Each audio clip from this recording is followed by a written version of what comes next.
할렐루야. 주님의 이름으로 사랑하는 성도님들을 환영합니다. 사순절은 단순히 슬퍼하거나 금식하는 기간이 아니라 우리의 신앙의 현주소를 점검하고 세상과 타협하며 기울어졌던 우리의 중심을 다시 십자가로 단단히 고정하는 은혜의 시간입니다.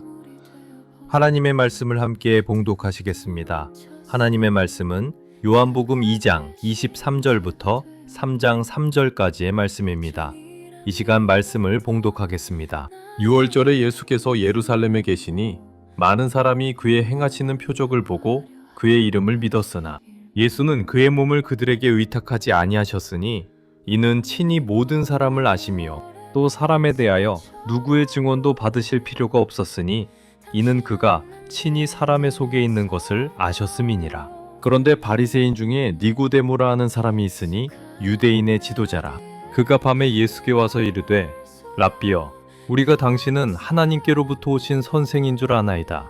하나님이 함께 하시지 아니하시면 당신이 행하시는 이 표적을 아무도 할 수 없음이니이다. 예수께서 대답하여 이르시되 진실로 진실로 내게 이르노니 사람이 거듭나지 아니하면 하나님의 나라를 볼 수 없느니라.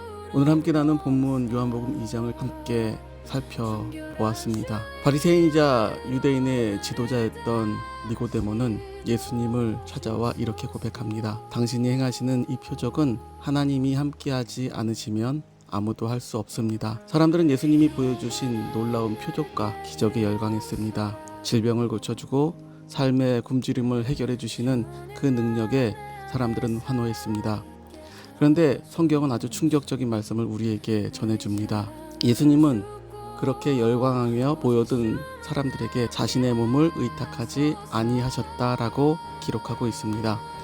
당시 예수님은 예루살렘에 머물 집 한 채 연고지 하나 없으셨습니다. 인간적으로 생각해 보면 자신을 지지해주고 환호해주는 수많은 사람들의 몸을 의탁하고 편하게 사역하실 법하기도 한데 주님께서는 그 모든 것을 단호하게 거절하셨습니다. 그렇다면 왜 그러셨을까요? 그들에게 몸을 가지 않으셨던 가장 큰 이유로 그들의 믿음이 오직 눈에 보이는 표적에만 머물러 있었기 때문이라고 말씀하십니다. 물론 기적을 보고 은사를 체험하는 것은 신앙의 출발점이 될 수 있습니다. 하지만 거기에만 머물러서는 결코 십자가의 길을 갈 수 없습니다. 내게 유익이 되고 내 기도가 당장 응답되고 내 삶이 편해지는 표적만 쫓는 신앙은 정작 삶의 작은 위기나 시련이 닥치면 금세 흔들려 버리게 되기 때문입니다.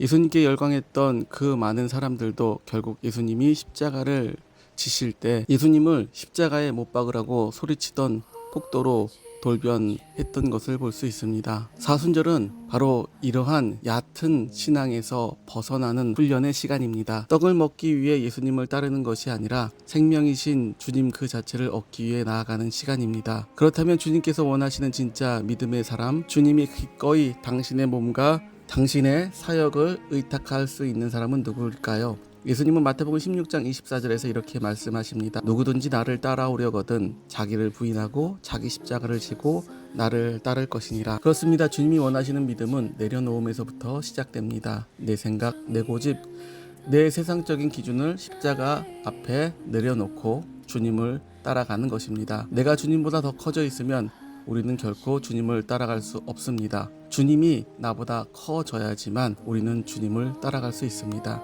사실 이러한 말씀을 들으면 우리는 지레 겁부터 먹습니다.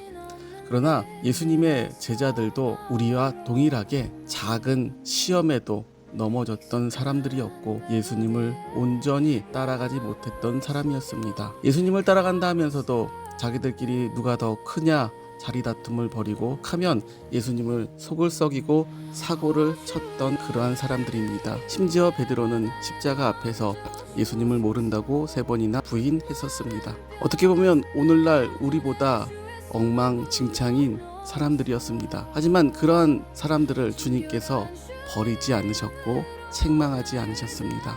그들은 넘어지고 실수했지만 그들의 중심만큼은 어떻게든 주님을 따라가고자 몸부림을 쳤습니다. 주님은 그들의 연약한 몸부림을 아시고 끝까지 품어주셨으며 성령을 통해 그들이 온전한 그리스도인이 될 수 있도록 빚어 가셨습니다. 주님이 원하시는 믿음은 처음부터 한치의 오차도 없는 완벽한 믿음이 아닙니다. 넘어지더라도 주저앉더라도 다시 일어나 십자가를 향해 걸음을 내딛는 믿음입니다. 신앙생활을 하다 보면 내 기대와 다르게 내 삶이 무너지는 것 같고 주님이 보이지 않아 답답할 때도 있습니다. 믿음대로 살려고 발버둥 치는데 세상은 녹록치 않을 때도 있습니다. 하지만 우리는 기억해야 합니다. 우리가 십자가를 향해 바른 길을 걸어가고자 할 때 하나님은 반드시 우리의 삶을 책임져 주십니다. 우리가 구해야 할 것은 이 땅에서 나 혼자 잘 먹고 잘 사는 싸구려 축복이 아닌 하나님께서 우리를 통한 위대한 구원의 일들을 맡기실 수 있는 그러한 바른 믿음의 사람으로 세워지는 것입니다. 하나님은 부족한 우리를 다듬으셔서 세상의 빛으로 그리고 거룩한 축복의 통로로 세워가기를 원하십니다. 이번 사순절 기간 눈에 보이는 기적과 내 삶의 편안함만 구하던 자리에서 이제 내려와 주님 앞에 우리의 마음과 생각을 내려놓고 주님의 뒤를 따라가는 거룩한 성도님들이 되시기를 주님의 이름으로 축원드리겠습니다. 다 같이 기도하시겠습니다. 주님, 지금껏 우리는 표적만 보고 주님을 따라왔습니다. 이제는 떡을 먹기 위해서 주님을 따라가는 것이 아니라 십자가의 주님을 온전히 따르며 우리의 삶을 내어드리게 하옵소서. 다시 일어나 주님을 바라보게 하시고 주님과 함께 동행할 때 주님이 주신 참된 축복과 구원이 우리의 삶에 넘쳐나게 도와주시옵소서. 예수님의 이름으로 기도합니다. 아멘.